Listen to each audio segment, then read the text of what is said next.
अस्सलामुअलैकुम, आप देख रहे हैं BBC उर्दू न्यूज़ टीवी और मैं हूं सुंबल ज़िया। बुलेटिन का कायदा आगाज करते हैं और शामिल करते हैं इस वक्त की अहम खबरें। हाला बशीर पठान हाला में कदीमी दरसगाह Makhdoom Ghulam Haider government boys high school का 7 करोड़ 80 लाख की खतीर रकम से साल 2021 से 3 साल की मुद्दत में मुकम्मल करने पर इफ्तिताह PP कौमी असम्बली रुकन मखदूम जमीलुज़्ज़मान ने किया। इनके हमरा Syed Saif Shah, chairman municipal committee गुलपवर, नदीम डहरी मौजूद थे।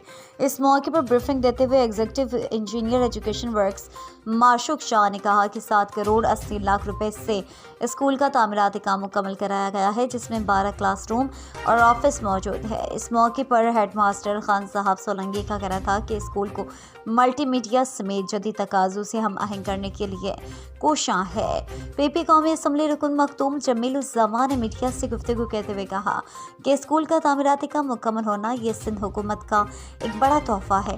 तालीम की तरक्की के लिए सिंध हुकूमत कोशां है। इनका कहना था कि स्कूल की छत को वाटर प्रूफ बनाने, ग्राउंड बनाने और दीगर काम मुकम्मल कराने की हिदायत दी। मज़ीद खबरों, अपडेट्स और अच्छे प्रोग्राम्स के लिए देखते रहें BBC उर्दू न्यूज़ टीवी। अल्लाह निगहबान।